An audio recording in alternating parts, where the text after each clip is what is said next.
freedom. Oh, freedom. Oh, freedom over me. And before I be a slave, I'll be buried in my grave and go home to my Lord and be free. Oh, freedom. Oh, freedom. Freedom. Oh, freedom. Oh, freedom over me. Over me. And before I be a slave, I'll be buried in my own grave and go home to my Lord and be free.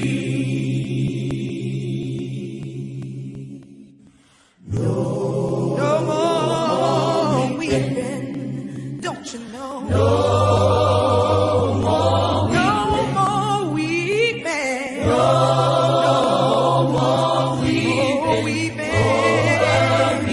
over me. And before I be a slave, I'll be buried in my own grave and go home to my Lord and be free. Oh, freedom. Oh, freedom. Oh, freedom. Oh, freedom. Oh, freedom.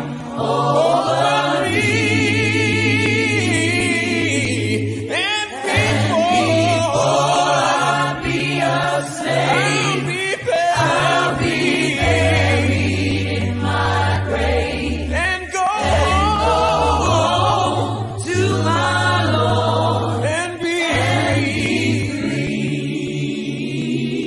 And before I be a slave, I'll be buried in my grave. I'm going home to my Lord and be free.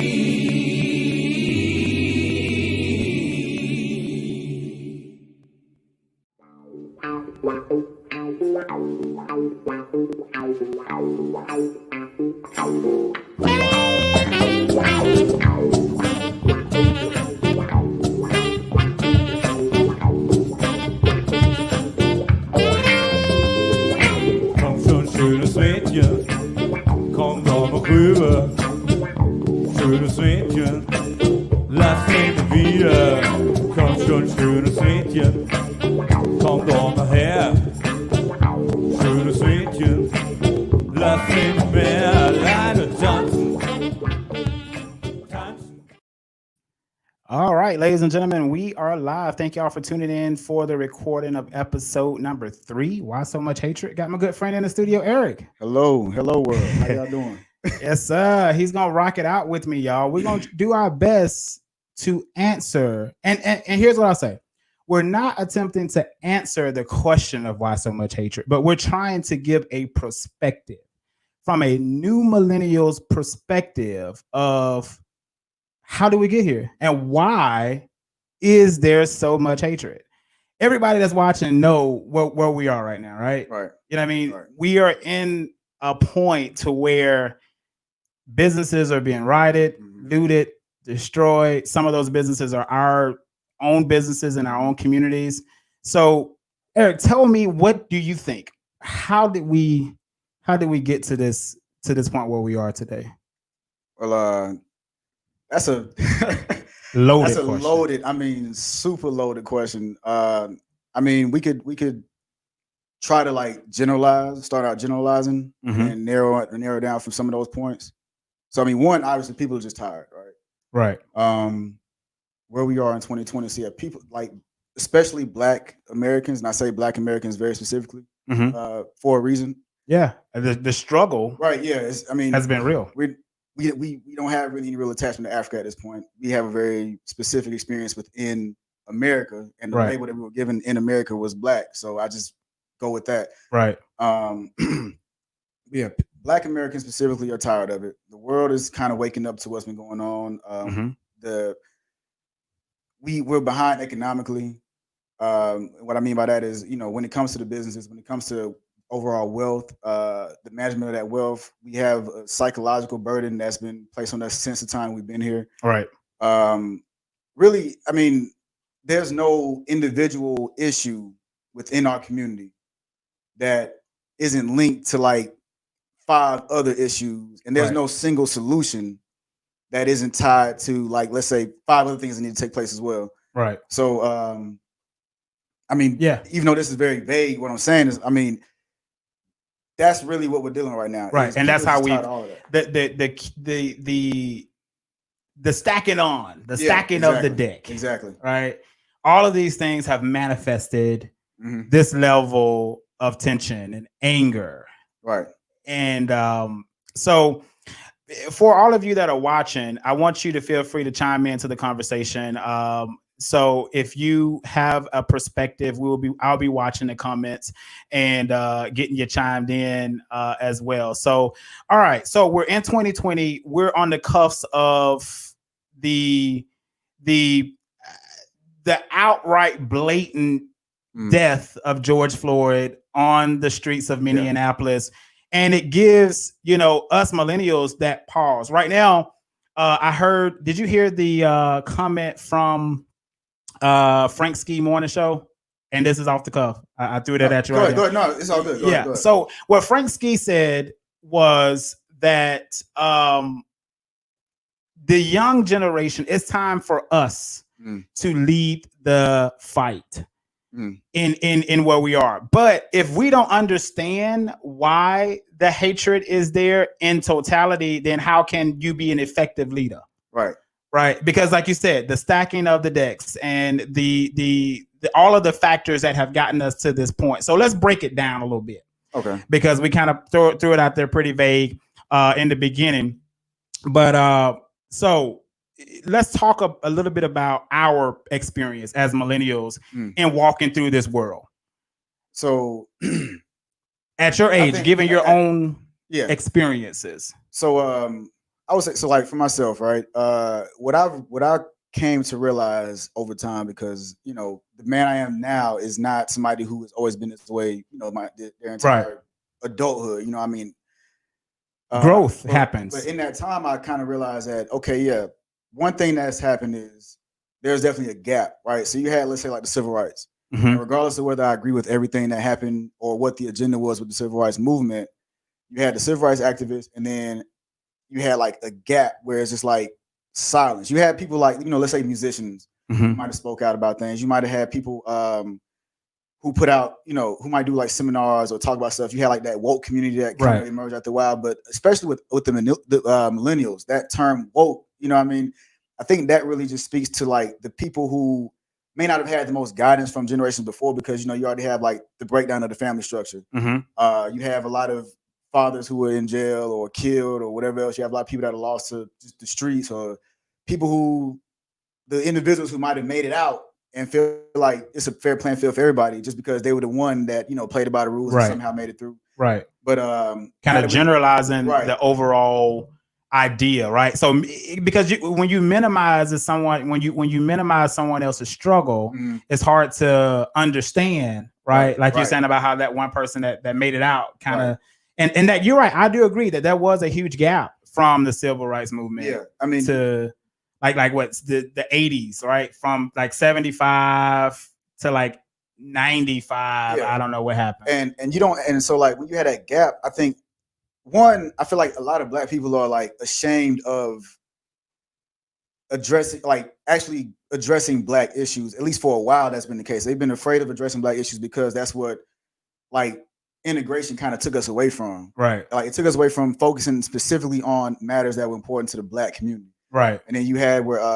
after a while, like talking about Black history was kind of like we gotta talk about this again, or whatever. Or you had where like we forgot a lot of our history, like a lot of our relevant history. Right. And so you have where like people who are still alive today who may not have as big of a voice.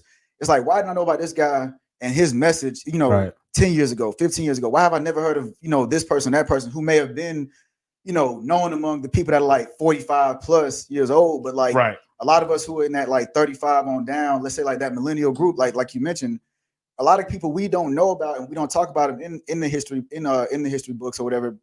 And we only get that stuff starting out through Facebook or just natural curiosity to learn more about our own history or whatever. And I'm just thankful for the people who have constantly been fighting the good fight, even when the rest of the world was silent. Before it was cool to actually talk about Black Lives Matter, because that's just a recent phenomenon. Let's be real. Nobody was talking about Black Lives Matter. I mean, not nobody as far as the Black community. I mean, like as far as everybody else is concerned. Right. You had a lot of people who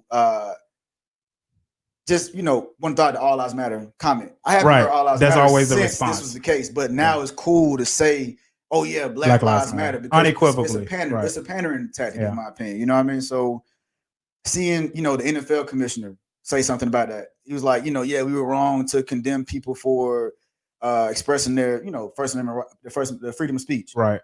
Or saying that Black Lives Matter, all that kind of stuff. When Kaepernick went through everything he went through. Right. You know what I mean? Just to say, hey, peacefully, can y'all stop killing us? Right. You know what I mean? Right. So actually shout out to those people who have been holding it down for the many years. And somebody I want to actually shout out right now is Dr. Claude Anderson. Mm-hmm. If people don't know who that is, that guy, he's been pretty much fighting for Black folk for like at least about 50, 60 years now. Older in age. I kind of found out about him through this guy named Boyce Watkins, but like Claude Anderson, yeah. Mm-hmm. You know what I mean? Add him to your list of people. Right. He's an author. Right. He's an author. He's wrote. Let's see. I just Googled his name here while you were talking here. But yeah, you're right. I think that when you look at all of the things that we have been through, and then you put all that together, you're right. The biggest takeaway from what you said, in my opinion, is that gap. So it brings up that conversation of what happened in that period of time where we still were basically we started to see things from a different perspective, right? So when in the 60s and before the civil rights era, there were physical atrocities in our communities that you could not ignore, right? They were in your face, they were there. And then it kind of transitioned to this systemic, setting up the system and building the barriers to be able to compete with our other counterparts, right? You start talking about the criminal justice reforms that were happening. You start talking about the bill that President Bill Clinton did, and then you start talking about the legislature that Joe Biden fought for. And so all of these things in that period where our people were basically silenced in a way that differed from before. Because before it was in the streets, it was no justice, no peace. It was if we can't have it, you can't have it. I had posted on my Facebook page, Fannie Mae, I think I forget her is it Fanny? Hold on. I gotta look this up. But she basically I just want to make sure I say her name right. I don't want to Fannie Lou Hamer. Words still ring true today. And I want to play what she said. Okay. And I want to talk about that. And ladies and gentlemen, if you're watching this podcast on YouTube and Facebook, we are unfiltered. This isn't a scripted conversation. This is a genuine conversation about basically how us millennials, view where we are today. So I want to play this for the people. It's strength with our blood. Because you see, so many of our ancestors was killed because we have never accepted slavery. We had to live on it, but we've never wanted it. So we know that this flag is drenched with our blood. So what the young people are saying now, give us a chance to be young men respected as a man. As we know, this country was built on the black backs of black people across this country. And if we don't have it, you ain't gonna have it either, because we gonna tear it up. That's what they saying. That's what they And saying. people ought to understand that. I like that, and I I want don't to. see why they don't understand it. They Why know do you what they've why done to us. All across this country, they know what they've done to us. so I want to do two things. The first question I want to ask is when she says they know what they have done to us, Mhm. do you think that in 2020, because okay, let me say this and then I want to go ahead. You say what you're gonna say because I don't want you to lose your thought. Okay, so I want to hop on a couple. Well, it's two main points, and hopefully I don't forget them. Go ahead. So one thing that she was saying when she was talking about, this nation being built on our backs and them knowing what they did to us. So when I think about even after we were quote unquote freed in 1865, it's like people look at that and look at everything else that's happened since then. It's like, yeah, we're considered full people, and we can do these different things, but it's like one comparison I would make it. Well, one thing I would compare it to is it's kind of like when you get paid and you're giving your child an allowance. Okay, so let's be real. Slavery worked. Slavery works when you can have a workforce of, at some point, millions of people, blacks and blacks who were already here and blacks that were supposedly brought here. When you have millions of people that can work for free. And all you gotta do is just maintain their livelihood, but you have them working and you're not really paying them nothing. Like, what better? And so when you get to the point where they talk about freeing slaves, I mean, let's be real, like that wasn't an altruistic thing. Right. It wasn't somewhere it's like, okay, we feel bad for what we've done, because it's built America. Right. And so what makes people think that, hey, they're gonna give us this quote unquote freedom with like us playing on an even playing field, right? So what we did, so it's kind of like, okay, would you if you got paid $1,000 this week, and your child, did whatever around the house, or if you give them allowance, would you give them half of your paycheck? Right. You give them something that's not going to affect what you're already doing. Right. So it's like we were set up from the jump with even that, where it's like, okay, the economic moat between black and white was so far apart In the start. So it's like, okay,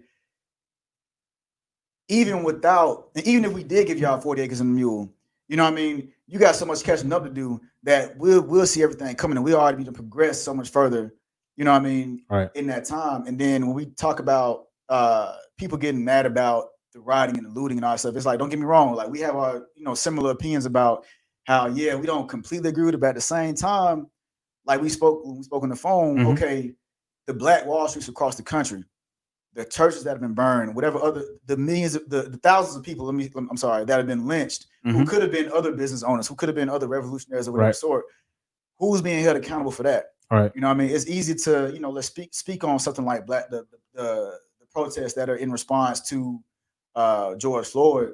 And I feel like a lot of people are kind of hopping on this bandwagon of blackness and, responding the way they are, because regardless, everything that happens in the midst of this protest is going to be attached to Black Lives Matter, or just, like a black movement. Right. This isn't an LGBT thing. This isn't a Native American thing or whoever else thing. This is our thing. So everything that takes place in the midst of that is going to be associated with us. Right. When it's not even us that are necessarily. Yeah. You know what I mean? Yeah. That's actually doing it. That's in all totality. Right. Right. So that's a good segue to kind of the next point that I wanted to talk about, which was, looking at basically what she said in the video too, of they're not gonna have it if we ain't got it, and if they do have it, we're gonna tear it up. And I think that the sentiments of some people, that I think all of us have had people on our Facebook page or in social media that we have started to see their true colors. Right. And so how are you dealing with that? Or have you had some people that you've had to look at in a different way? That's just a question to you. So honestly, it actually started for me way before this, right? So you have one, I think that President Obama and President Trump already were like and President Trump especially, were the most divisive of presidents like, that we've had, at least in our time. You know what I mean? Right. Where you really started to see people's true colors. Right. No pun intended on that.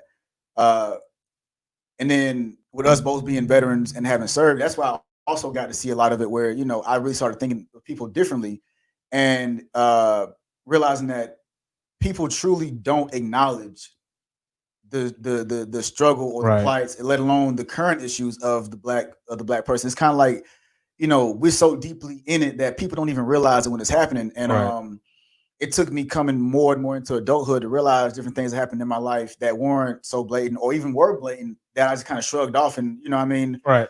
Like people don't believe me when actually I can't think of anybody that didn't believe me because they never said it to my face at least. But one of my trump cards I always mention whenever I was, let's say, in a setting where I was around other soldiers or whatever else was that, and I don't even think I shared this with you, but when I was in the second grade, I almost got shot by an officer.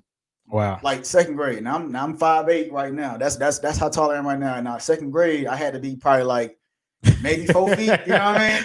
Right. All right, you know, but I remember it like as clear as day. We were in Bourne Homes, and we had some family who stayed in one of the units, and we parked we parked on the street in like right in front of the grassy area. Yeah. I'm very familiar with Bourne Homes. Okay, so there. So and this is when I was going to school out there at Aiden Williams or whatever. And so we just got in the car. There was a black truck parked behind us, not unassuming or whatever. Then some people walked out into the middle of this field. Once they got to the middle of that like grassy field or whatever, you just see people dart out of that truck. And then they take them down or whatever. And so like we were already intending on going to our cousin's apartment or whatever. I had to pee for whatever reason, so I kind of got nervous. So I just started running to their house. Now, mind you, the direction I'm running, they're kind of like to my left at like, kind of behind me to some extent. At some point they were behind, but either way, it's like I was never running towards them. Right. I was always running in the direction away from them. And at some point, and I didn't know this until my sister's dad said something, but one of the officers was like, he was kneeling and had his pistol pointed at me or whatever and was about to shoot. And then her dad was like, that's my son. Wow. You know what I mean? And so, and I said, I'm running away. Now, if your first thought is to shoot, when you're talking about a child that you could probably take 3-4 steps and be done caught me, you know what I mean? Right. But why would you shoot a child, period? Though? Right. And it's like, and then the fact that there are witnesses around, okay, now somebody sees it, and that's something that wouldn't have been recorded. Right. You know what I mean? Because you're talking about second grade. This was second grade, we like probably was 90, maybe like 96 for us, 90. Right. Probably like 98. 98. Yeah, 98. You're right. Cause I think 98 somewhere in there, yeah. Right. So, but this is the reality that we dealing with for a long time now. And what I came to realize, in those military, when I was exposed to different military experiences or whatever, of military situations, whatever. Let's not be too correct. But anyway,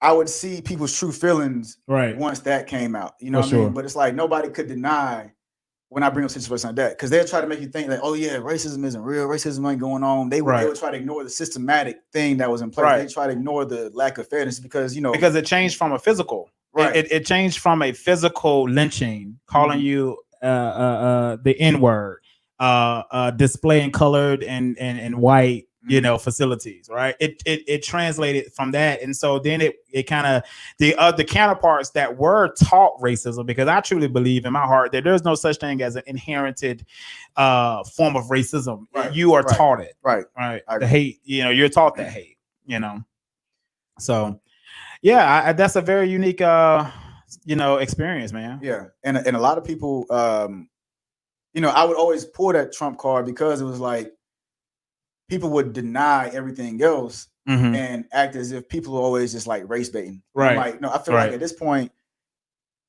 people will just throw out certain terms. They come up with these different terms to try to further dismiss what's really going on. Right. It's like, okay, well, because I had to, work for everything I have. And Well, I mean, we could all say we had to work for what we have, but at the same time, different opportunities are going to be presented to different people. You brought up a great topic because that's where I want to go to. Is looking at there's a young lady. She is a black female. Her name is Candace Owens. Oh yeah, that girl.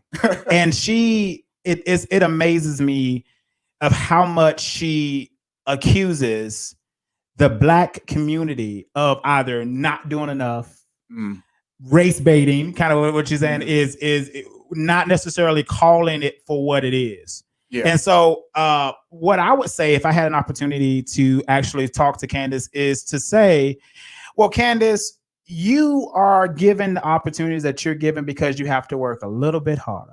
You got to speak a little bit more articulate. You have to speak a little bit more clearer than that other person. I'm not going to just say white, but I'm going to say other person because racism is not a black and white issue. It's a us versus them issue in a lot of people's mind. And so people that try to pass off the black experience, I call it the black experience because it is an experience. It is, yeah. It is a unique experience from any other race. Now, I'm not saying that other races don't have their own discriminations against them because that's not true. But this country was built on that. Right. Like they haven't, like, blacks are the only intentional underclass of the society. Right. Like no other class has been intentionally targeted the way the black community has been targeted. Right. So almost in every aspect of society. Exactly. Yeah. I mean, even when like you can get on the field and play for us. Right. You can get on the TV and act for us, but you're not going to get behind the scenes and see the process of the money being made. Right. You're not gonna be an agent in that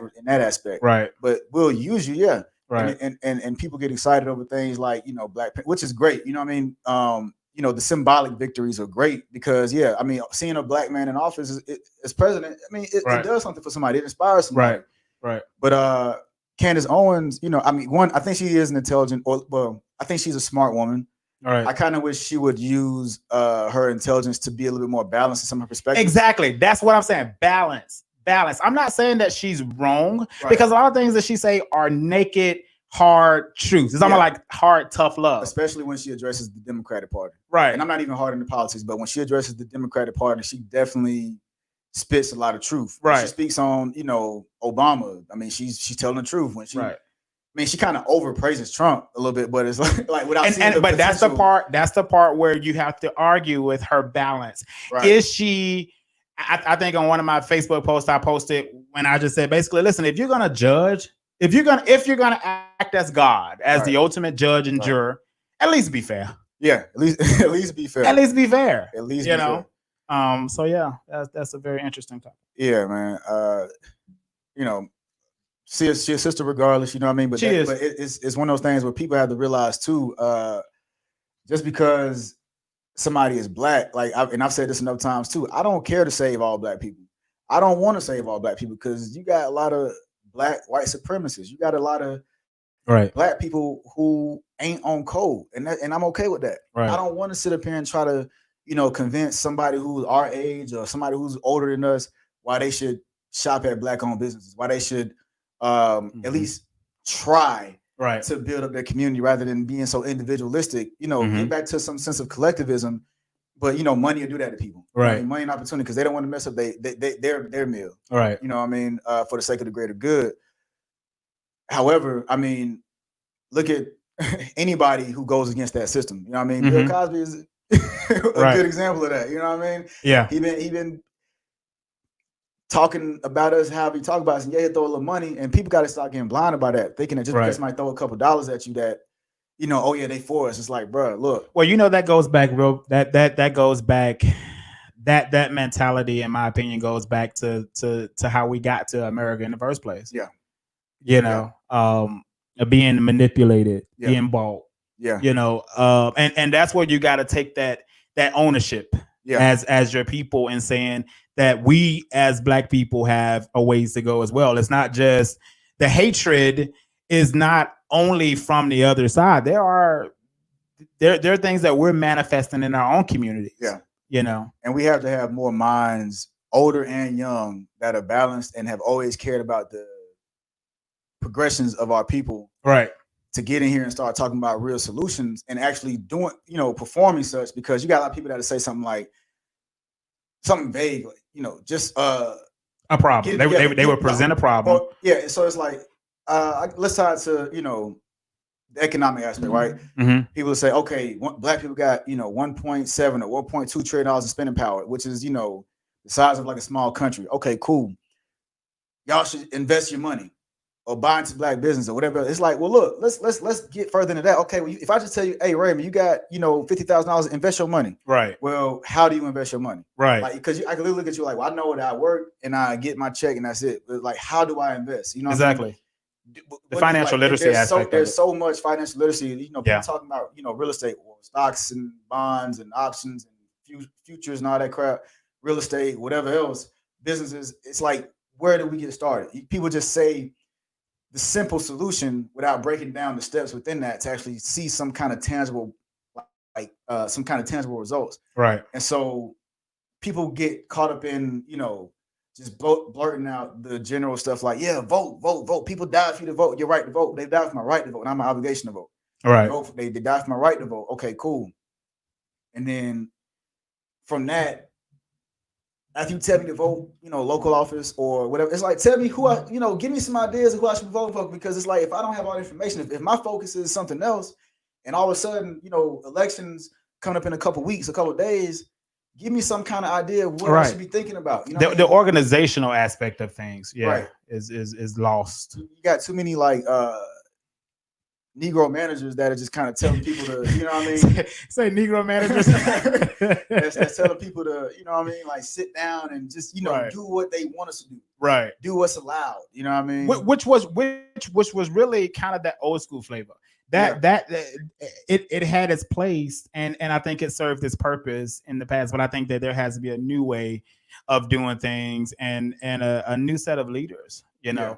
But that brings up the other part of the conversation that I want to talk about is, who are we really fighting against? Like, who should the hatred and the anger actually be directed towards? Okay. As Black people, I don't advocate on my platform, in my public life or whatever, that white people are the enemy of Black people. Right. I don't say that with a broad paintbrush, because not all white people are the same. Right.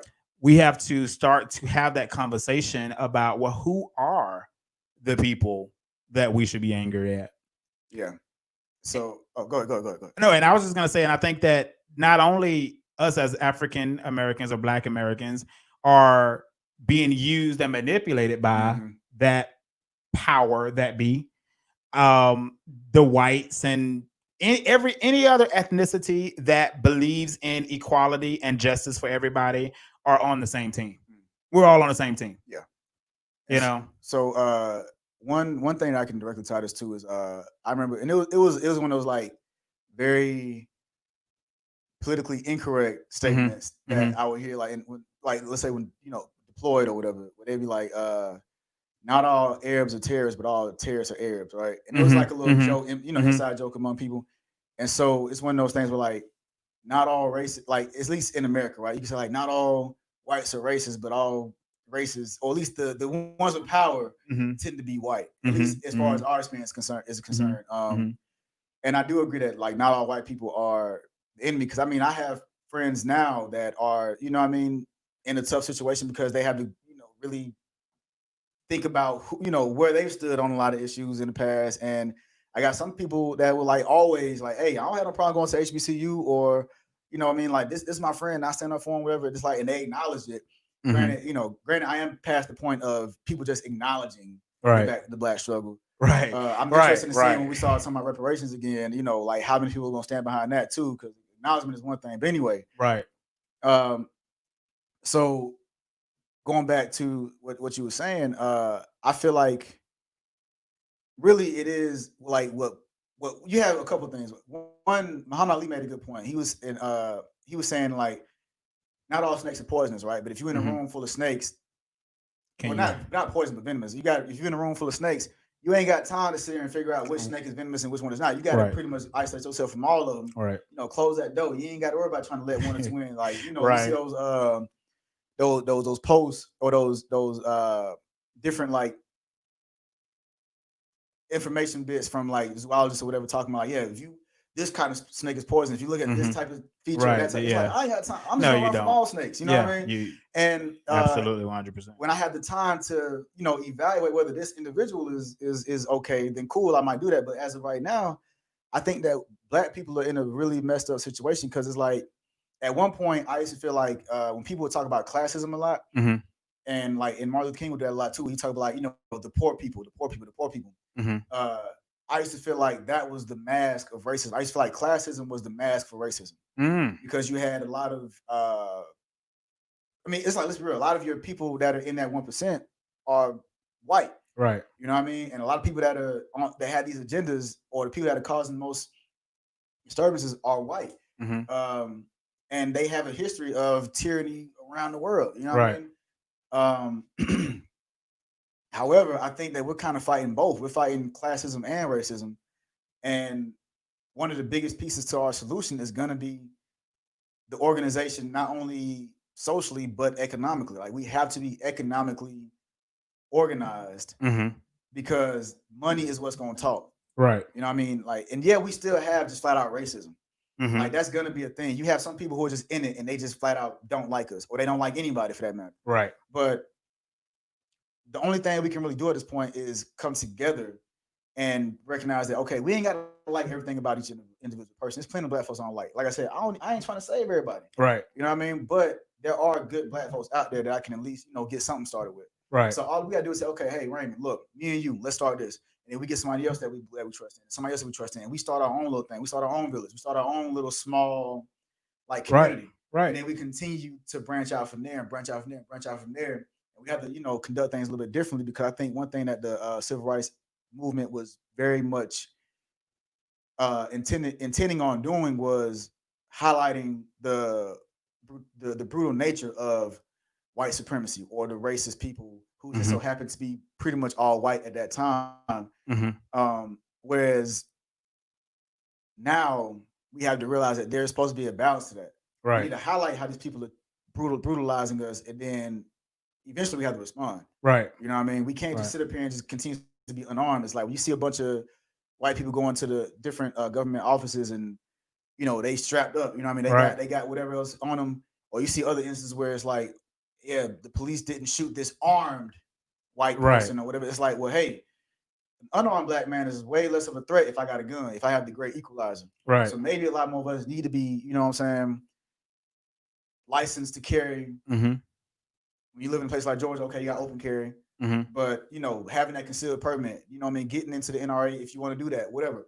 Right. But realizing that we had to not only look for the social change, we had to look for economic change, we have to look for the flat out security. Right. You know what I mean? Right. And realize that we have to be willing to fight and die for what we believe in. And yeah, not all of us are soldiers in that regard. I get that. Some of us have to be strategists, and we have to see the dream, fulfilled. I'm a firm believer in that. Like, I feel like if I were to be killed right now, whatever I was hoping to pursue, even if I were trying to bring other people on, that dream is likely to die because I'm not here anymore. Right. You know what I mean? And so we have to have people that see it all the way through. We have to have people that, are constantly able to strategize and manipulate, because nowadays you don't have where the leaders are on the front lines. Right. Leaders are in the offices. That's leaders true. are calling the shots. You know what I mean? So we have to acknowledge that, okay, yeah, we have to look at this thing full circle and stop doubting what the enemy is capable of and what the enemy is willing to do. All right. You know what Absolutely. Because yeah, I think a lot of that is contributed to the fact that the enemy is so deceptive. You really don't know who the enemy really is. Yeah. But talking about supporting Black businesses, we're gonna get to a point where we're gonna shout out one of our own. So we'll be right back, guys. Listen to the little clip, and we'll be right back. Hey, what's up, family? It is that time again for our shout out section of the show. Today, we're going to shout out a restaurant located in Atlanta's Grant Park by the name of Marjorie's Jerk Bistro. If you guys, like me, love some Jamaican style food, this is the place for you to go. They're located, exact address is 1039 Grant Street, Southeast Atlanta, 30315. Also, I want to tell you this business has been affected tremendously by COVID-19. So much so that they have introduced a GoFundMe to keep their business afloat.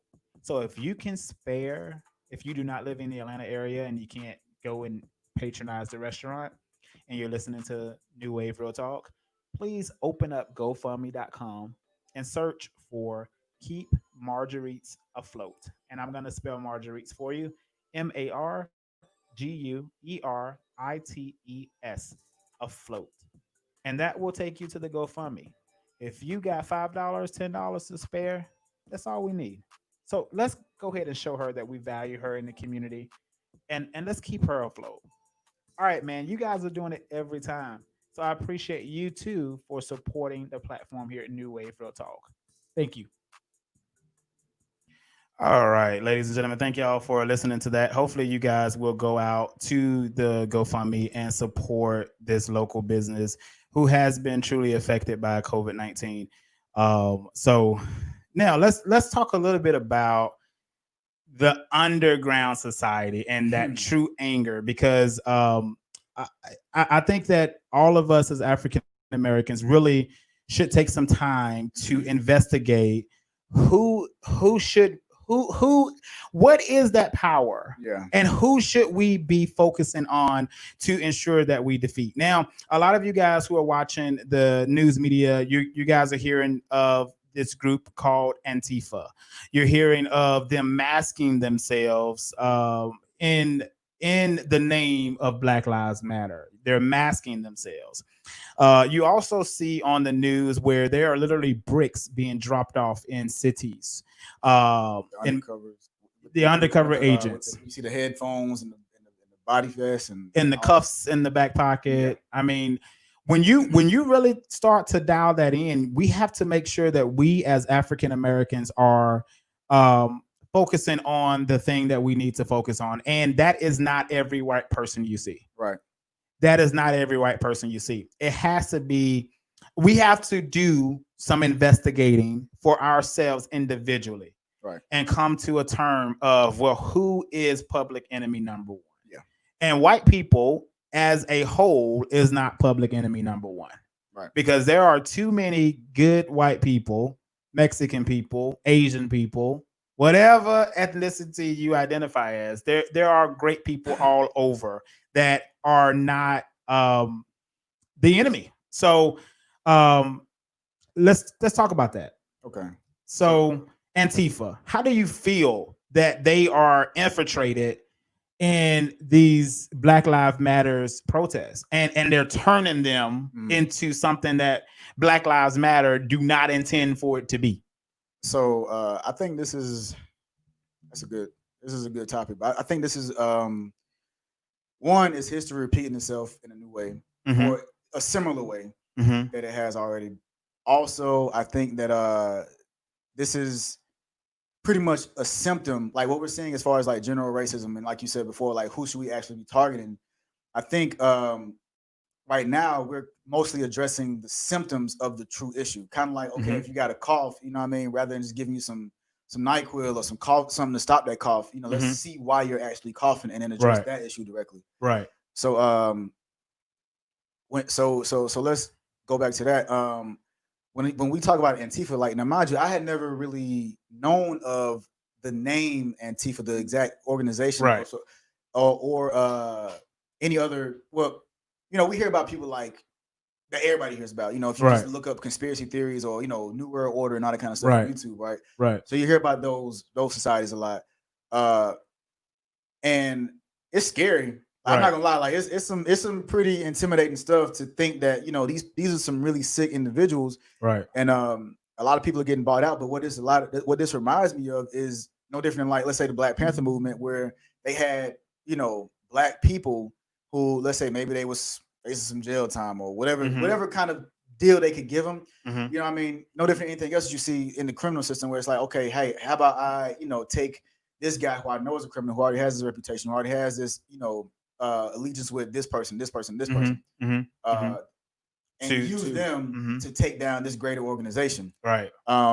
What, you know, and this part kind of ties back to what you were saying before. It's like, well, but what have we ever done to y'all? You know what I mean? I actually asked myself that question one time, like, is there like something that blacks did like hundreds or thousands of years ago to deserve that like really just pissed off white people or the white racist people? Because it's we are fighting this elite group. We are fighting this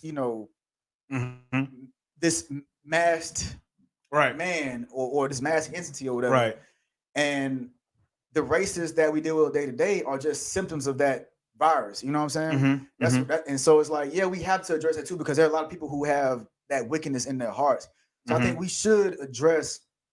I mean, like it's almost like anything else. Like if you have a military, if you have whatever organization, you don't put all your troops towards the ground, but you want to get the strategic stuff too. You don't want to just solely address the tactical. So yeah, we need to have the people on the ground who are like, whatever. I ain't got nothing to lose. I ain't got no job. And you're talking about the protesting, and going out and being physical. Yeah. And the people that are willing to do that, okay, we need that. But we also need the people that are like thinking and making those political moves. People that are making the economic moves. The people that are concentrating back, like let's say kind of like Tyler Perry, for example, right? And I'm not saying he's doing anything activist related. I'm just saying that because I don't know. I'm not saying he's not, but what I'm saying is like Tyler Perry did something that was very smart. He catered to his niche so much. He kept on recycling that black dollar the way it bounced over so many times, where those plays were starting to turn into movies, and those movies were turning into the first Tyler Perry Studios, then the second Tyler Perry Studios. Now we got this huge, Tyler Perry Studios that is what it is now. We have to have the same thing happen with us. And I think something that a lot of us have to realize too is that we have to start building relationships with each other, because I can't do it all by myself. You can't do it all by yourself. So we have to, learn to read people and learn to build those allies and know that, like, just like all white people ain't bad, a lot of black people ain't bad. You know what I mean? And a lot of us are really on code and really trying to progress. And we have enough messengers out there. We have plenty of messengers out there right now. We have, people that are bringing awareness. You know what I mean? I used to actually speak not ill of Black Lives Matter as an organization, but I would say, like, we passed the point of protest. I feel like protesting is just, it's done for, like, because nothing, like, not much change other than, like, some little symbolic social stuff. But I had to realize, like, if that's their agenda, then cool. You know what I mean? Because that's what we need from them, because they have done a lot of good socially.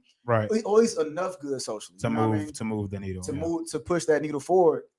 But we also need people that are willing to say, okay, well, yeah, let's be on our Black Panther type stuff, right? Well, we're not afraid to stand here and make sure that these police are subduing somebody in the proper manner. They're not abusing their power.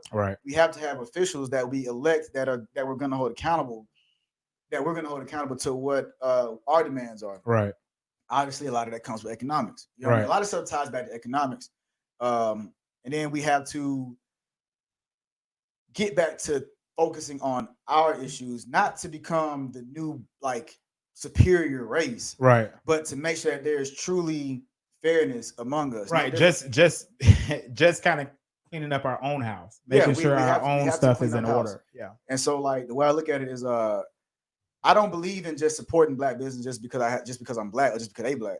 No, it's like, if that Black business is a shitty business, I'm going to stop going there. But I will give them a fair chance to say, okay, maybe this was a bad day, maybe I had a bad waiter or whatever else. But eventually, you keep having this history of just shitty service, I'm not coming back.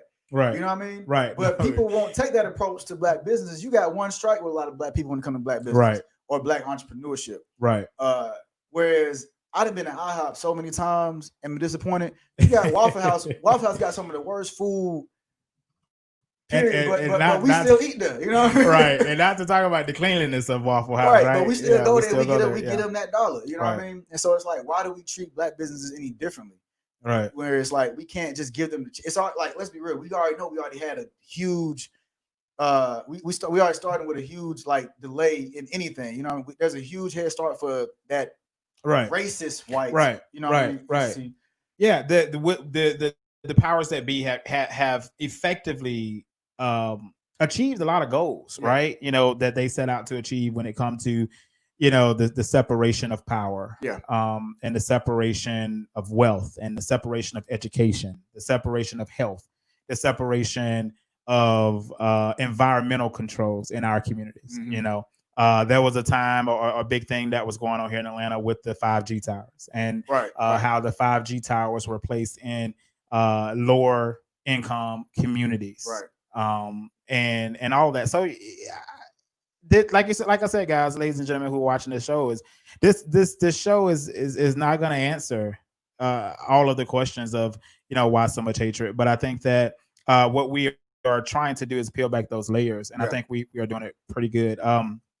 Let's go a little bit more. I will go a little bit more in depth on Antifa, and in the research that I have done on Antifa, and looking at, this country is very interesting. We had one politician who devoted, or who has and who is still devoting his life to calling them out. And nobody ever, I don't think many people understand it, and it's just now going off in my head.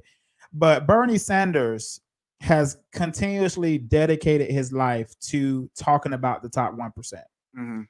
And many people think that he's just an old angry man who don't want people to get rich. But when you start talking about the powers that be, and the balance of that power, and the manipulation of that power, you start talking about a man by the last name of Soros. What's his first name? George, I believe. George Soros. Now, there was a clip that I seen on YouTube where this is alleged, and this is my opinion. Okay. So Mr. Soros, I know you're like trillionaire. Right. Don't kill us, please. Don't kill us and don't sue me. This is what I saw with my own eyes. And this is an assessment of that. Yeah. Where there was a crowd of people, and a gentleman asked the crowd, this is recent, of how many of you guys are being paid to protest? And this guy stood up. I know exactly what you're talking about. He stood up and said, I do. And it was almost, when you look at the clip, you guys can Google it. When you look at the clip, the guy is almost astonished that nobody else stood up when they probably are all being paid. Yeah. But somebody didn't tell him that it's a secret. Right. Hey, chill out, bro. Nobody told this guy that. Yeah. And so, and I think nobody told him that because I think that's God working. Because I believe as a Christian that God moves and has a being in every single thing. Even when a lot of people say, well, what if you're not Christian? Or what if you don't believe in Jesus? What if you don't believe in God? What if you are an atheist? God does not need permission. If he is the creator, if he created you, he don't need permission from you to work through you. Right. That's for the religion show. But basically this guy stood up and he said, yeah, I'm paid. I'm paid to protest. And he said, you're paid to protest. And the man said, yeah. And he said, you can go to GeorgeSoros.com or something and sign up. Yeah. And so when you start talking about Bernie Sanders and how he was so angry, I think Bernie Sanders knows a lot more than he can probably say to keep his life. Yeah. And I think and that's one of the so a couple of things with that. One, I think going along with that, I think Trump also knows a little bit more. Absolutely, he does. Than he can just flat out say. He has been quoted as well. He has been quoted to say, speaking of Antifa and other organizations, right? You know what I mean, right? And trying to pretty much dismantle that, or at least overthrow it, whatever, the government. So you have that. You also have, and even if we bring this back to like a scientific thing, because I'm myself, I'm not Christian, but I am a person that likes to be both spiritual as well as scientific. I don't think that you have to be exclusively one or the other. But this world believes in labeling and polarizing. But I know my subjective experiences at the same time. So if we take it to a science thing, aside from people just not necessarily getting the memo, you also have what you call a Freudian slip. Where sometimes like people it just comes out, you know what I mean? They ain't thinking. And and it happens when people put in the right situation, you know what I mean? Where they can make those types of statements, not even thinking, oh, I shouldn't have said that. Let me try to clean it up real quick. Right. And then something I wanted to do too is one of the points you made was just kind of bringing it back to like a black perspective, right? Or not a black perspective, but a black thing that should be mentioned when it comes to our people that are acting as agents or our people that are acting as whatever else that is problematic for the black progression. Right. Is this thing called meritorious manumission. So what that is basically where black people who were slaves or people that were just recently coming out of slavery, they would pretty much dime out any black person, you know what I mean, in order to reach some kind of reward from that racist white power. You know what I mean? So it's like, let's say, yeah. So it's like, let's say, I mean, in any situation, okay, this person is learning to read, or this person is trying to invent this, or this person trying to do that. They would inform, let's say, the sheriff or something like that, and then that black person who got that snitch who was doing it, or the person who was doing that act or whatever, they would reap whatever the punishment. Yeah. And so and oftentimes it end up in death or like a very stern warning to stop. And then that other black person who sold out that person, the black brother that was or sister that was trying to do whatever they were doing, they're rewarded in some regard. They're accepted. They're allowed in the house. They're allowed to sit on the front porch and be patted on the head by that white racist person. Right. And that type of psychology still exists today. You know what I mean? People are willing to pretty much ignore everything relevant to us and pretty much dismiss everything as conspiracy. And I think what we have now is where people try to make the word conspiracy theory jargon. And I feel like people kind of get to the point where they worship science as if it's complete. You know what I mean? Like it's like, I'm not here to argue, creationism versus Big Bang Theory and that other stuff. But at the end of the day, like people have to realize what they're saying. They realize that, this is theory. You know what I mean? We don't know, like we only know what we're capable of knowing right now based on what instruments we have to measure. Right. And then, going through thorough research, but people label things as scientific. Or you have the person who, shouldn't be questioning science is pretty much saying, no, that's just BS or whatever. And now realizing like, we have such thing as, like pseudoscience. We have such thing as bad science. We have all of that there. And they use all of those things to kind of create this, like, it's kind of like subliminal messaging to get to it. Anytime you hear something that even sounds like conspiracy or conspiracy theory, you automatically dismiss it. Right. When it's like, no, like it's stuff that's happening now that, I remember like when I was just kind of going down that rabbit hole, let's say 5-8 years ago on YouTube or whatever else, books, whatever, well, just inserts from books or whatever, that was speaking of different things that would be considered conspiracy theory. It's like I'm seeing it now with my own two, like right. It's actually happening in front of you. It's actualized right now, and I'm like, well, so let's do this. Let's role play this for a minute. Okay. In looking at the murder of George Floyd, it could have very well been, in looking at everything. And I will say this, I will say a disclaimer. I have never played into conspiracy theories. Right. I've always been very protective of myself of that. Right. Because I think that if you're not careful with that, you can pretty much mess yourself up. Oh yeah. And because I had to step away too at some point. Yeah. Right. Because not only is it if it's true, it can rock your world. Yeah. Because now you have to do something. At least you feel obligated to do so. Yeah. It's like you have this epiphany of information. And it's like, well, what do I do with this? Yeah. If it's true, if what I am saying is true, how can this affect people? Right. So let's just look at George Floyd's murder, for example. It does strike me. The only part that makes me think that this could potentially be some type of psychological experiment or some type of deceptive thing. And I'm not saying. Posing the question. Ain't that wrong with questioning? That George Floyd is not deceased. I'm not saying that. So don't go there.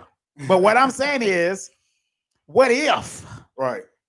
And the only thing that makes me think what if is the way they picked him up off the street. Yeah. Yeah. I don't understand how why that happened that way. Yeah. And I got to a point in my life where I had to like stop watching a lot of the videos of people being brutally murdered or right like that we see on TV. Yeah, like you're talking about like the headline type the things, headline right? stuff. Like I did not watch the George Floyd video. I saw a clip, like images, but I never actually watched it because it incited too much anger in me. You know what I mean? And for a while, I got to the point where I just started, hating. I wouldn't say hating police because I know whatever. We ain't got to go into all that. But it just got to the point where I started really having too much volatile reaction anger that I couldn't really just go out and immediately respond with because it would jeopardize too much on my end. Right. And then it's like, because we have kids, we have careers, we have, or at least we have businesses that we're running. Right. You know what I mean? We have things that we're doing. So it's like I can't just throw all that away. Right. At the end of the day, my son and my daughter still need a father. Right. You know what I mean? So I can't go act off of an impulsive thing that could have very well been used as sensationalism. Right. Which is just another to enemy. Incite that uprising, that anger. Which is the same thing I think actually happens with, these presidents. You know what I mean? Especially Trump. Because I'm like, I've never seen where the media is constantly working to sensationalize, especially Black people, to hate Trump or President Trump, when it's like he very well may be the only president who has directly stated, like, yeah, Black people have done a lot for this country that has gone unacknowledged or has been, swept on the road. Like, Black people built this country. Like, people praise Obama, but it's like they praise the Black face, not realizing, hey, this dude could also be very well a part of that. You know what I mean? That society. That society. It's like he didn't get there by accident. You know what I mean? And people praise that. So it's like it would not surprise me if he was a part of that, or if the George Floyd thing was staged, whether he's dead or not. Because Black people as a whole, because we're so angry, because we have so much that we've seen in recent times, it's like it's been catered to us in order to incite those responses to bring about whatever other agenda might be. Right. And now and it's truly disgusting. It is. Yeah. I mean, to play with someone's emotions like that. Yeah.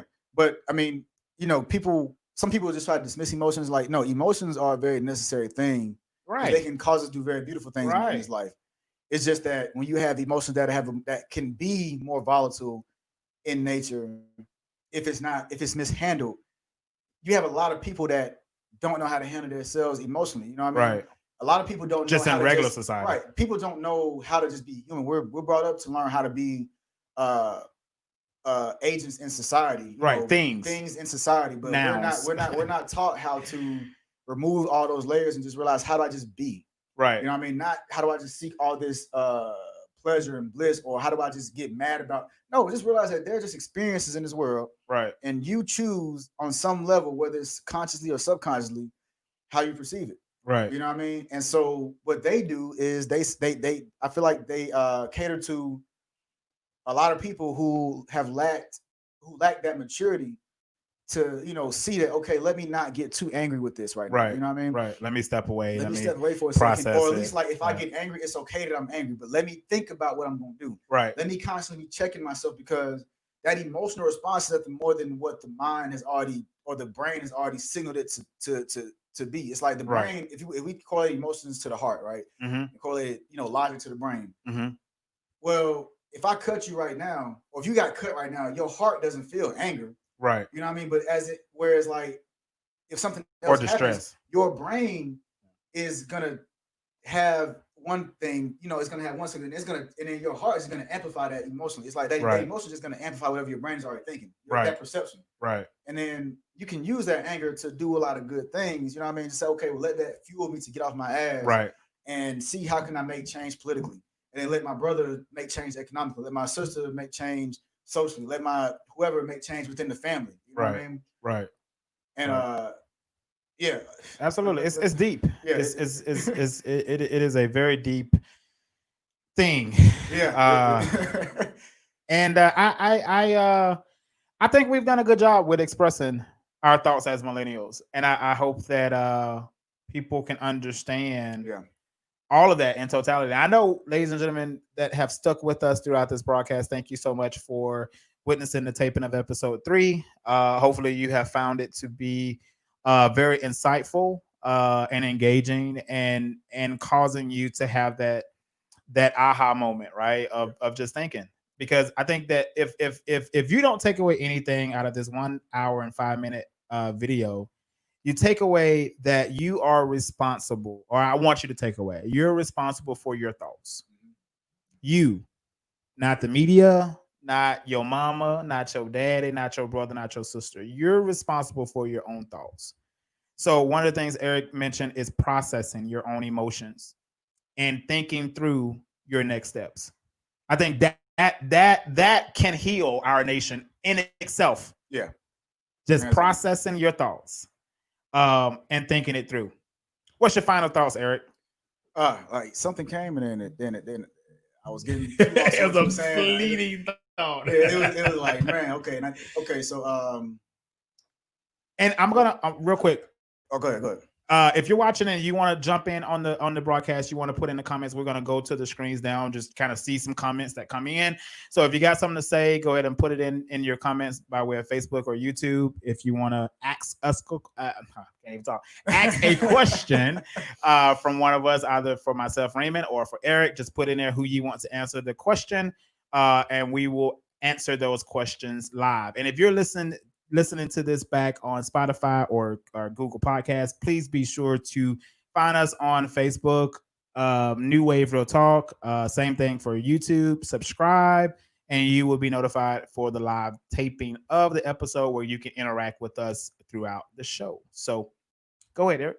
So I remember one of my thoughts, at least, and this was based off a conversation I had with somebody very close to me, and they said it with so much conviction, and I had never addressed this before. It was like literally in that moment, just speaking from the heart, and I was comfortable, whatever. Mm-hmm. It all came out. But that question that was posed, well, the statement I was posed was like, well, Black lives only matter when a white officer takes one, but can't nobody expect for Black lives to matter to Black people until Black people care about Black lives. You know what I mean? Oh boy. I do want to address that right quick. Right? Mm-hmm. So let's start with one thing. I'm tired of Black people having to be accountable for all Black people's actions. Mm-hmm. Whenever you have white issues, and I'm not going to sit up here and try to be pretty around it and say like, oh yeah, not all white. No, let's just call it black and white. This is simplification, right? Mm-hmm. White people tend to have very individualistic responsibility and accountability when it comes to different things, mm-hmm. and the response from that is an individual. It's like, okay, we look at it as like, okay, this individual is who did this, but this isn't how they all are. Whereas like even in the military, right, I found myself in a lot of situations where I had to be accountable to what every Black person was doing when the Boston riots was going on, whatever else. And it's like, I don't like, bro, I was just here with y'all. Like, I can't really speak for everything right now, right, because I'm kind of having my experience right here. You know what I mean? Right. And I only know what I know. Right. So that actually brings me back to one of the other things. So let me throw it in right quick. It's okay to not know. You don't have to jump to have an opinion about something just because something's going on. Right. You can. It's okay to say, I don't know enough about it to speak on it. Mm-hmm. You know what I mean? Or it's like, hey, I'm still kind of figuring it out. But don't feel like you have to speak on something just because it's brought to you. Sometimes you can just be an observer. You know what I mean? Exactly. And that's something that we have to understand as Black people and as people as a whole. We can just accept the fact that sometimes we're just observing and sitting on things and having the experience. Yeah. So going back to the whole Black lives to Black people thing, I haven't killed anybody, right, in any setting. Right. I don't know anybody off top that I could think of and say I know for certain that they have killed somebody and they're Black. Right. I may have heard things and I don't know whether they're true or not, but mm-hmm. I do not know a person who has killed a Black person that's killed another Black person. Every Black person I know cares about other people, mm-hmm. cares about life. You know what I mean? They are willing to protect their own, mm-hmm. but it's like, okay, let's start with one level of it, right? People are more likely going to end up having some kind of violent action take place against somebody who they know, mm-hmm. or somebody who's close to them. Mm-hmm. If my sister or my brother were to fight me right now, that's more likely because it's like we can piss it, like we can get up under each other's skin. You know what I mean? Right. If something were to happen, hey, I mean, we're right here with each other. We're Right. gonna have more conversation within the household if we're sharing the same household because we deal with each other all the time. Mm-hmm. So, and you have that's something that's consistent among every demographic. Right. White people are gonna kill more white people. Black people are gonna kill more black people. You're gonna have fewer instances where it's like going across racial lines Right. or ethnic lines or whatever. Right. Because a lot of times Just in theory, yeah. we don't deal with each other. Yeah, in theory, Right. we don't deal with each other. Mm-hmm. So what makes that different than, you know what I'm saying? What makes that different than everything, or make it its own separate issue, is just that. Like that's something that's gonna happen regardless. Right. Now when we look at black people having to say, okay, well, black lives have to matter to us first. We're like, black lives matter to a hell of a lot of us. You know what I mean? Right. And what's different about us as people versus the police or the military is that these military officials, these military professionals, these peace officers, these people that are supposed to be professionals, they're supposed to serve and protect. Life is supposed to be always, you know what I mean, the first thing that you're trying to protect. Right. You're always trying to protect their lives and your life. Right. In the instance where you still have tasers, you have batons, you have whatever, and I get that, you know, you have where you got to respond in a short amount of time and things can happen, or whatever. But it's like, bro, you're still trained. I cannot expect for the average Joe Schmo to respond the same way that a police officer or a military professional should be responding to a certain issue, because we train for that. Right. You know what I mean? When I was overseas, we brought in plenty of people, and every person we brought in was in good physical condition.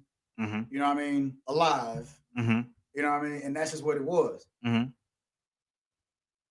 Police should be held to that same standard. I know as a military professional that I cannot legally shoot somebody in the back. So how can you justify, whether they're a criminal or not, how can you justify somebody running in the grassy area away from a police officer being shot in the back and saying, well, you know, how they get in that situation in the first place? It's not about why they were being arrested. It's the fact that somebody was abusing that power. Right. As a police officer, you are trusted to uphold a certain standard that the average citizen isn't holding. No different than how a judge is supposed to uphold a certain level of law that the average person isn't expected to, you know what I'm saying, uphold. Right. So there's a different standard in place. So aside from the fact that you should not be holding me and many, because it's so few blacks that have actually killed other blacks compared to those who haven't killed other blacks. But somehow we're all accountable, and we can't even sit up here and say, hey, can the people who should practice responsibility, the people who should practice a certain level of judgment that we may not be able to practice because we're not trained for that, we can't even ask them, hey, can y'all kind of chill out, without somehow our own people as well as other people telling us, well, y'all got to start caring about black, like what about black on black? Like, bro, like most of us aren't committing black on black crimes. Right, the majority. Most of us are not doing that. Yeah. And so you have where military professionals are able to go to Iraq, Afghanistan, Syria, wherever else in the world, and bring in people who want to kill them. You know, we going to the place where it's like we are the enemy, right? But based on a lot of people's eyes, and still somehow able to bring in people who are armed. You know what I'm saying? Only killing when we absolutely have to. Absolutely, yeah. And so the police departments are even right. There used to be a saying of demilitarization. Yeah, the demilitarization of the police department. But the point that you're making is that the local jurisdiction and local police departments are more militant than the actual freaking military. Right. And it's not even, I would even argue that in some cases they aren't militant. You just have people that are like just rogue doing what they want to do. And they could be tied, and they are likely tied to those organizations that you know we spoke of before. Right. But absolutely. Going back to just us as black people and somehow having to be ashamed of just calling that what we see, it's like, bro, at the end of the day, when I would put on my military uniform, I knew that I would be looked at differently because I had that uniform. I could literally walk in the same grocery store in jogging pants and a t-shirt, be treated one way. When I put on that uniform, I'm treated a completely different way because there's a different expectation of me. Right. If I was a police officer, same thing. There's a different expectation of me because of what uniform I put on. Right. You know what I'm saying? And so it's like when you find yourself in situations like that where somehow you can't even acknowledge the people who should be held to a different standard because of what a few of us are doing, that's bullshit. It's bullshit. And every black person that sit up here, especially black people that will sit up here and question somebody for saying, hey, I'm trying to stop people from killing people like us. Because you have a lot of black people who for decades have also been saying, yes, black on black crime has to stop. But you know what also happened? A lot of people just stopped caring about black issues, that which ties to integration, whatever else. So it's like, it's so many dimensions to these issues, but it's like we have to stop like immediately jumping to, oh well, right. It's deflection. Right, it's deflection. People want to easily dismiss them. It's like, no, bro, like these people, yes, they are trained to deal with just the same as how they can shoot you in a way that the average person might not be able to shoot you. They're taught to respond. Now, this police force is being taught to, you know what I'm saying, shoot first and ask questions later. I mean, given my time in the military, I was in military police. And so in MP school, we were taught, escalation of force. We're taught all of us are. Yeah. And so you're taught to, make sure you're going through those levels of force, no matter how fast, no matter how slow. Now, I'm not saying that police officers, the count is different for every situation. Right. It may not be 1, 2, 3. It may be 1, 3, 1, 2, 3. It may be 1, 2. But there has to be a level of accountability when it comes to using that force and not being excessive. And I think that in Atlanta, we've seen that kind of work out with the 2 college students. And we kind of seen what should happen when a police officer uses a higher level of force than needed. But I think that we, in the society that we're in now, we're actually able to prove that escalation of force or that brutality of force more than we were able to do in the past. Right. Yeah. And that actually brings me to an article I read today, actually, on Yahoo News. And I hate that I forgot. I hate that I can't remember exactly which state or the lady's name, but it's on Yahoo News. It was published today, probably around like maybe noon, something like that. But I really want to say that she was in the state of Minnesota, but she could have been in New York. Either way, she was the first female gay police chief of police that was elected, right? And she was saying how like she received so much flack and so much pushback when she was trying to pretty much reform the police arbitration system or whatever. So like when you have where like somebody like Chauvin or whatever had a history of complaints, had a history of violations or whatever, had killed or had I don't know 18 infractions. Yeah, 18 infractions. 3 killed. Was it 3 killed? Okay. So, and that's not including Floyd. So that never negatively impacted his career. You know what I'm saying? And so what she was trying to do was pretty much reform that. No different than how like Keisha Lance Bottoms is like, hey, if you use an excessive amount of force, you fired. You know what I'm saying? And no different than how the military. And I'm not saying that people aren't within these organizations, within the military organization, not covering up things. I don't know. I can't speak on that. But what I can say is I know there's a uniform code of military justice that will hold you accountable. There's a law of land and warfare that will hold you accountable. There's Geneva Conventions that will hold you accountable. You violate any of that stuff. Right. And that's how, and something that we all have to know before we go overseas and do certain things. Right. That we all have to know when it comes to dealing with U.S. personnel. You know what I'm saying? And to say that she was receiving so much pushback for trying to hold her own accountable. You know what I mean? That speaks volumes.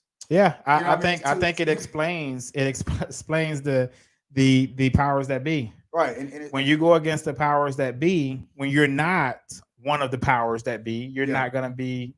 It's not gonna be easy to affect that change. Yeah, and I hate that we can't just flat out say this organization, that organization. We have to say words like powers that be because people even dismiss things like that. You know what I mean? It's like, because it becomes jargon after you hear some people saying it, and you got people that know what they're talking about. You got people that just blurt out stuff, and you know what I mean. Well, just people that are wondering. Do your research. It's like, please do your research, and not only doing the research, figure out what your lane is. You know what I mean? Like, figure out what you can do to provide change, and stop. And don't tell everybody your business when you're doing that. You know what I'm saying? Like, whatever you're trying to do, whatever you're going to do, manifest that. You know what I mean? And just figure out, okay, if I want to be an agent in the progression of Black whatever, you know what I'm saying? Figure out your lane.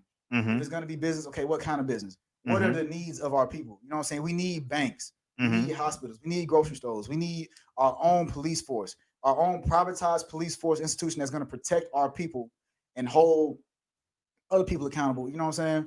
We need and hold our people accountable for what we do. We need to police our own. You know what I mean? Because we know how to deal with our own. Right.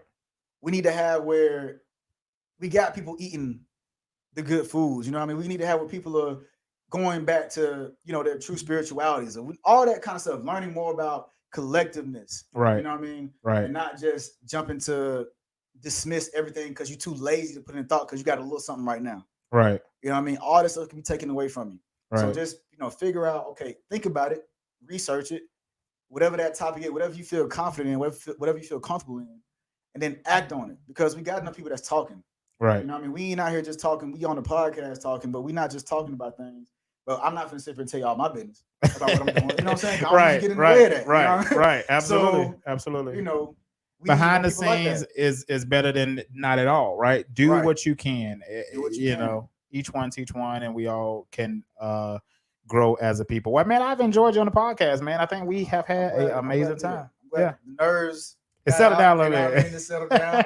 So, you know, next time we'll be a little more comfortable with it. Right. You know Yeah, we definitely got to get you back in the studio, man. I think that you have a lot of insight, and we just barely scratched the surface in a lot of ways, especially talking about so many things that affect our community. So we definitely got to do a part 2. I think so. So hopefully these general things that we've addressed and our general responses to that have incited some sort of curiosity into a lot of y'all, you know, whoever's watching it, to just, you know, just start somewhere. Right. You ain't got to know it all, and you don't have to know it all to get started. You know what I mean? Like, whether it's business or whatever else, you don't have to have all the answers to start acting. Right. There's a such thing as information overload. It's real. Too much information will have you stuck in the same place you was in 10 years ago. Right. So just do something. Absolutely. Well, all right, ladies and gentlemen, we're going to go ahead and end this podcast, man. Thank y'all for the support, and we will see you, or I will see you on the next one, and Eric will see you when he comes back into the studio. If you're watching, obviously, on Facebook, go ahead and hit the like button, and please share this conversation. Let's I'm not going to say let's make it go viral, but let's make it go viral. Let's let everyone hear this conversation. I think it's a good perspective. Also, if you're on YouTube, feel free to subscribe, become a part of the family. Also, go to Spotify, go to anywhere you get your podcast, and download this episode. Obviously, it helps the platform tremendously. So without further ado, we're going to go ahead and end that bad boy. We will see y'all on the next one. Thank y'all for watching.